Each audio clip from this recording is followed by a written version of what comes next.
Hey there, everybody. Welcome back to the Lumentek Electrical's YouTube channel. I'm here with Ryan. He is the owner and operator of Lumentek Electrical. And today he wanted to share some information about what to expect when you're going to get a panel upgrade or an electrical service upgrade. So what should people expect? Like, what is the first step, Ryan?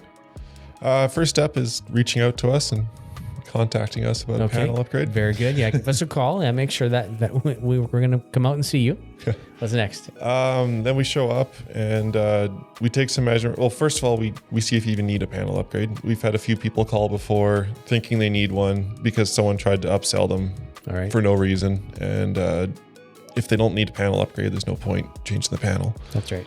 So first of all, we determine if you even need a panel upgrade. Once that's done, we will take some photos, take some measurements of what you have. A lot of the time, the older panels are smaller. So we measure, make sure you actually have room for a new panel, or if we have to move the panel to a new location, we figure a plan out for that. A lot of the times, older panels, they were a lot more lenient on where you could put them. Okay. Now you need certain space requirements around the panel. You can't have a stairwell. You can't have it in a closets, bathrooms, kitchens are allowed as long as they're accessible still and they're not right by a sink or anything like that. But there's a lot more rules now about where they can put a panel. So we make sure all those boxes are checked, that we can put it in the same location, or if not, we come up with a plan on where we can't put it. We count up all the circuits. A lot of the time, older panels, especially if they need a panel upgrade, they've doubled circuits up and they've changed stuff like that. So we have to determine how many circuits the new panel needs, how many breakers, what type of breakers, all that. And then we come up with a quote. We have to then coordinate it most of the time with the utility company, get the power shut off. We can pull the panel out. If we need to change the cable between the panel and the meter, we do it at that time. Put the new panel in, relabel everything, reinstall the circuits, and get power reconnected, test everything, and clean up. And so that's the whole picture. So from beginning to end. Now maybe slow down a little bit for people who are wanting to get this done. So step one, you contact you, and then you come in and make sure they need a panel. And then after that, like what kind of disruption is it going to be? How many days or weeks does it take? How long is the disconnect and reconnect? What is your process? The trickiest part for us, at least, is coordinating the disconnect and reconnect. Usually that takes about a week with Fortis or Red Deer Light and Power. Once that's coordinated, then we can come in and change your panel.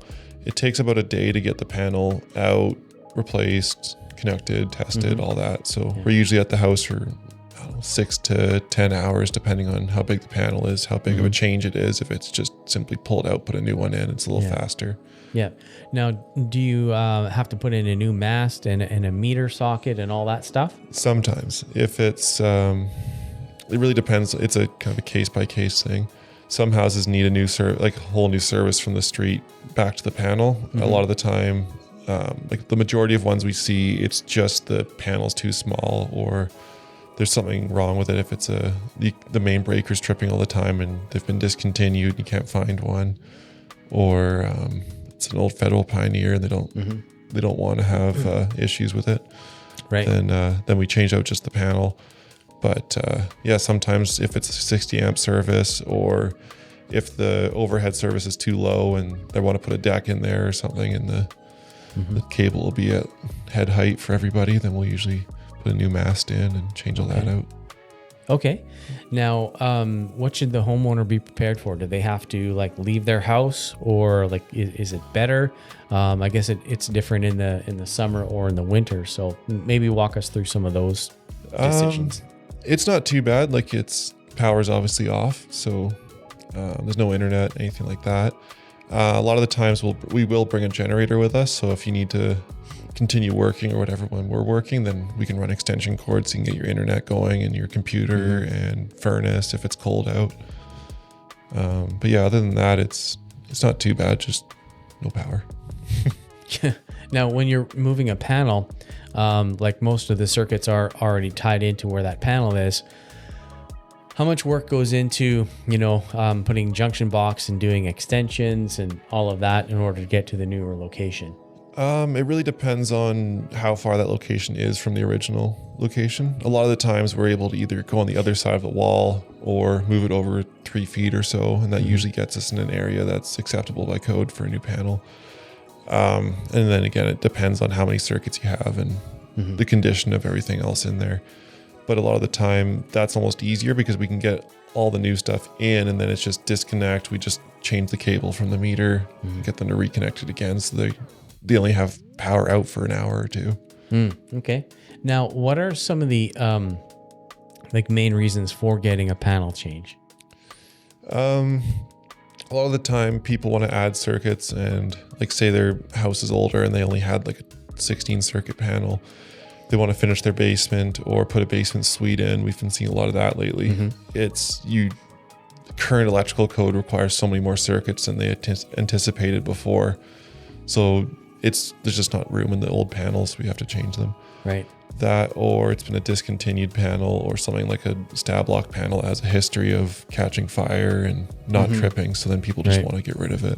Yeah. Fire hazard. Okay.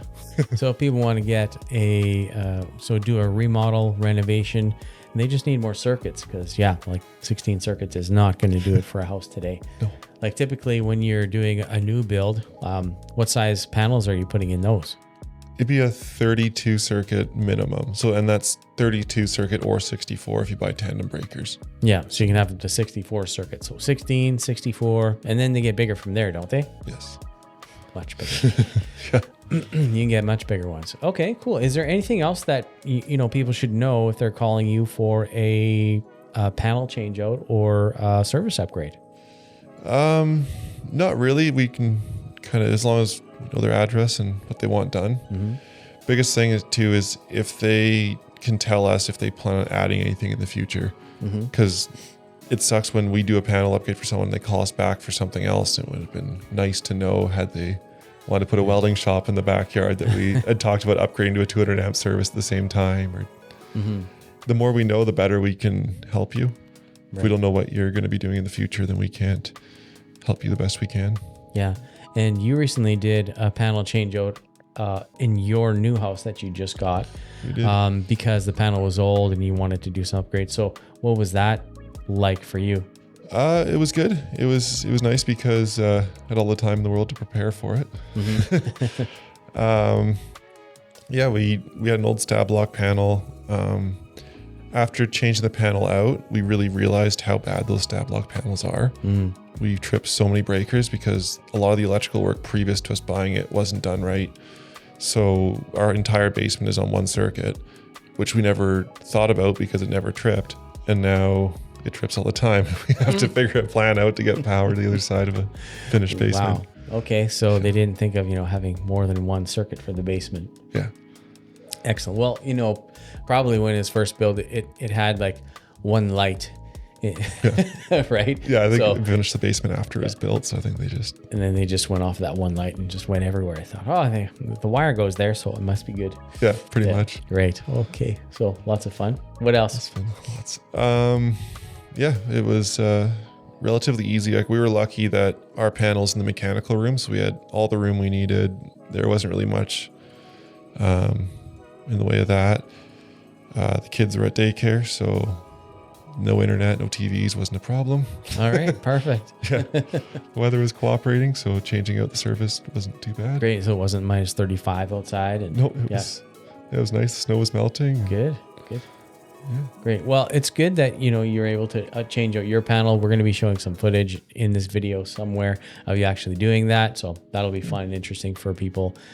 Hey guys, if you're looking for a panel upgrade, no better place to call than Lumentek Electrical out in Blackfalds, Alberta, and the Red Deer area. So if you're in Sylvan Lake, you're in Lacombe, Red Deer, Blackfalds, all those places in between, they're the people to call to come out and get that done for you, right? So that's it for me.